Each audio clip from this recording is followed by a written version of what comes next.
needless to say, we feel really good at this moment, getting the win over here, and so many of our guys contributing. Christian Keeling has really been struggling. He makes 2 jump shots there in the stretch for us in the second half. Justin Pierce made I think he made a 3 for us, yeah. Garrison was big. We tried to get the ball to him as many times as we could. Armando was big except for the turnovers and those kind of things, but they're just, to me, they're really scary because Markel and Braxton and those guys shoot the ball so well. Needless to say, we caught them on the night when the ball didn't go in the basket for them. You look down at me, I thought we did a nice job on the boards, but we only outscored them on the boards 14-10.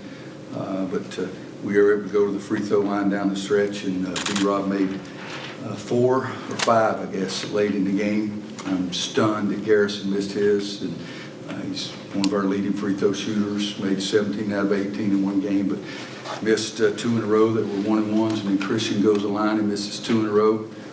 So it's that part was very discouraging, but having B-Rob step up there and make his free throws down the stretch, I thought was huge for us as well. You've had some double-digit leads in games in the last few weeks that you guys didn't close out. What was the difference in closing this one out tonight?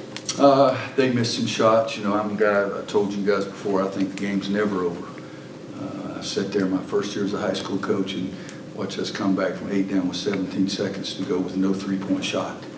And so I think the game is never over, but I think that what we did is that they missed some shots that helped us, and then we got some offensive rebounds. And other than Garrison and Christian during that stretch, I think B-Rob was huge stepping up and making his free throws. I guess somebody else missed a 1-and-1, or was it? Armando missed the first, then G missed 2.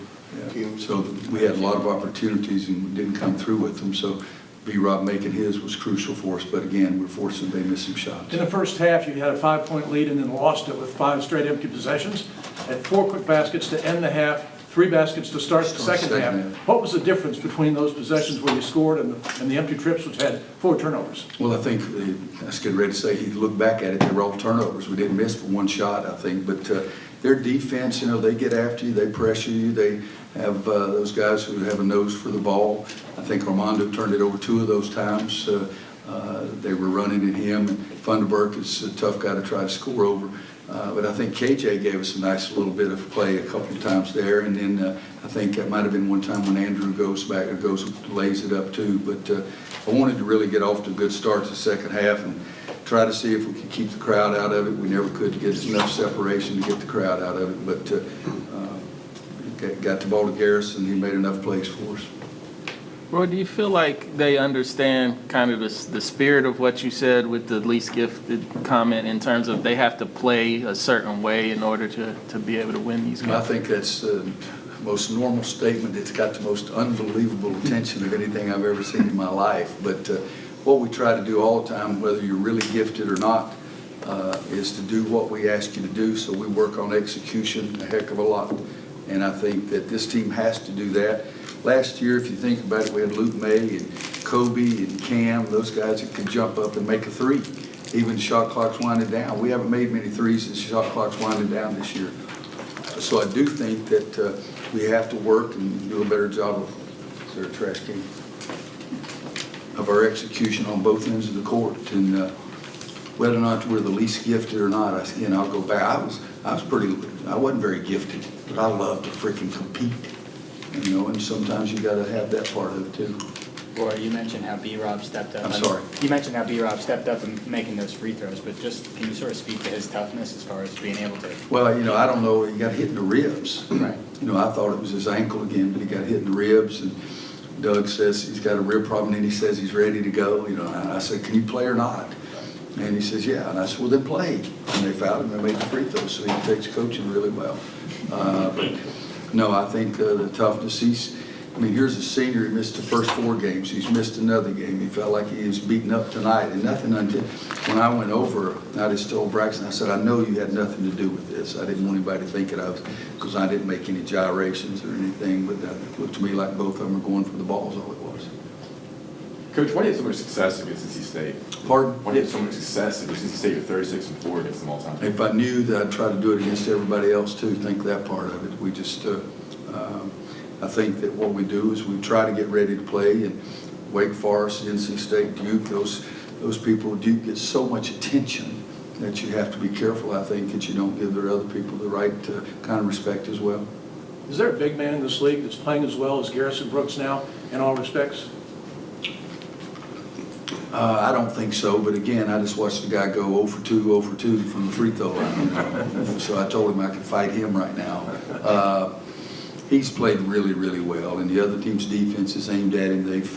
They've put a load on him, and we're not real smooth offensively. I mean, he's jumped up tonight and shot 2 from 18 feet, and one of them was a 3, I guess, wasn't it? I mean, so we've got to get better offensively. But he's carrying us right now, yes. Last week in Blacksburg, you said after the game you thought the team was getting better. In what area have they improved the most since? So we're getting a little better defensively. I didn't like some of the breakdowns tonight. We started one way to play the screen over ball. We switched at the half, and then 4 or 5 minutes into the second half, we switched again. And I'd like to say that we switched just to give them different looks, but the fact of the matter is, I didn't like the way we regarded, so we were looking for something. But I think we're getting a little better defensively. I think they're understanding a little bit about how intense you have to be to play in this league and at this level. And I think it's most of the guys we're playing have been young guys anyway. And with Armando, with Cole when he was with us, Leakey was 16 or 18 games last year, and he's one of our top 3 veterans. But I think they're understanding the intensity that you have to play with. Take 2 more. Can you get a sense of how you all played against Virginia Tech? Had some sort of a carryover effect into Miami and then here? You know, guys, if I could figure all that out, we wouldn't have lost everybody. But I think you got to grab some roses and say, hey, we did a better job of this. We did a better job of that.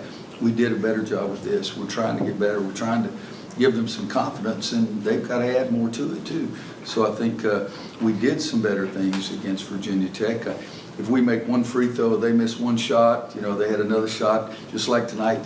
I think we lead the world in people making shots as the horn's going off. And they had one, and, you know, we had, right before the half, we had a wide open layup. We throw it 40 feet out of bounds. So you got to go back and look at those mistakes you made and try to get better at that point, too. But, you know, again, it's just college basketball. One more before you go, would you be able to share your thoughts on the news yesterday with... I'm sorry? Before you go, can you please share your thoughts on the news yesterday with Kobe? Oh, you know, we're all here, and we need to enjoy everything you get out of every day. Do the most you can, be the most competitive, be the most caring, have more feeling every single day, because you don't ever know what's coming around. But that is so sad, and to have a 13-year-old daughter on there just makes it, I'm not saying Kobe deserved it either, but just, you think about it, there's no way that family, can ever get over this. I had one of my best friends lose a grandson to cancer, a 5-year-old, a year and a half ago to almost 2 years ago. You can't ever get over that. So, number one, he was a great player. Great player. One of the toughest competitors. Michael told me one time he really liked the way he played, okay? But I just think about the family. That's so hard to, what do you say, what do you do, what next step do you take? And so I just say they're in my thoughts and prayers, and it makes the game of basketball awfully small. Thank you. Thanks, everybody.